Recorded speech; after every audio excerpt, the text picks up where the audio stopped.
Hello mga ka-idol, for today's video ay ayusin na, i-checkin natin yung motor na stock up, yung binaklas natin nakaraan. Yan nga po, at mga ka-idol, pinupunasan ko muna yan mga ka-idol kasi may grasa pa yan mga ka-idol.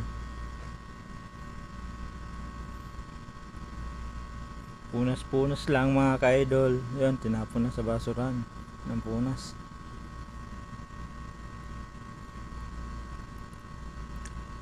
Yan nga po pala yung motor na pinalitan natin nakaraan video ko mga ka-idol. Kung napapanood nyo yung video ko nakaraan, tinuturo pa oh. Tagal ng punas oh. Yung 3 point.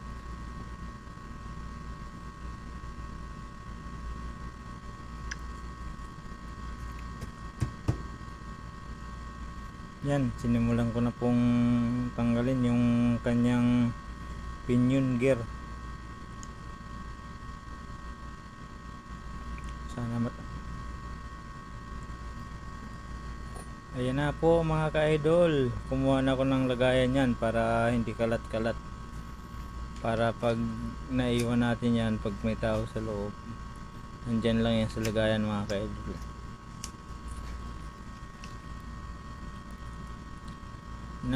Naghahanap ako dyan idol, mga pansusungkit at medyo matikas-tikas yan mga ka-idol. Yan, wala akong makuha, kaya naisipan ko dyan mga ka-idol na gumawa na lang ng hammer mga ka-idol. Natamad kasi pumunta sa loob, nandun kasi yung toolbox ko mga ka-idol, kaya marunong naman tayo mag welding, gawa na lang muna tayo.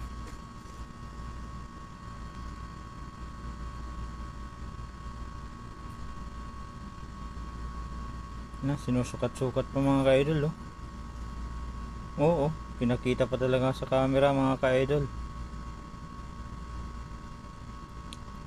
Kaya nga po, kinakating ko na yan mga ka-idol, para magawa na natin mga ka-idol yung hammer na pangpukpok sa motor.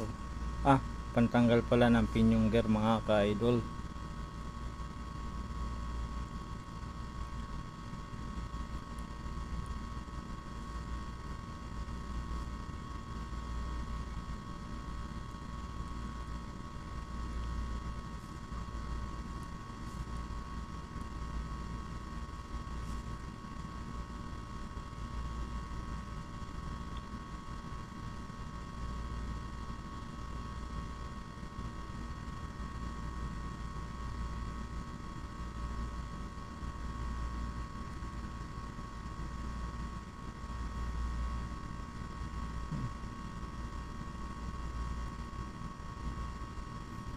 Yan mga ka-idol, we-welding na natin yan. Yan, para may magamit na tayo mga ka-idol. Talaga naman, napakalupit mag-welding.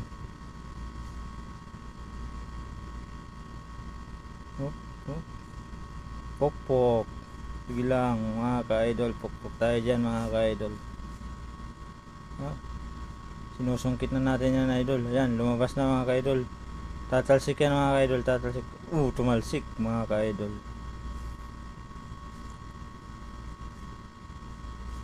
Buti nakita pa natin mga ka-idol.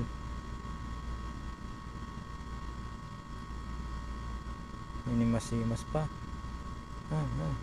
Meron pa yan spacer dyan mga ka-idol, kaya iangat din yan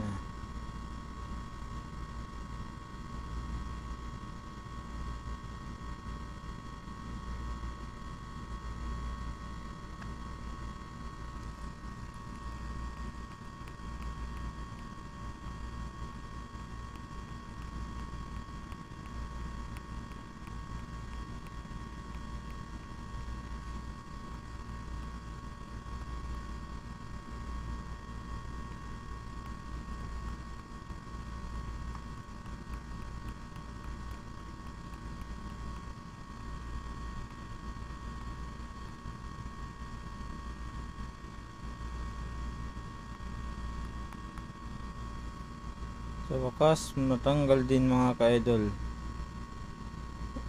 Yan na. Tatanggalin na natin yung pan sa likod. Yung cover pala muna bago yung pan.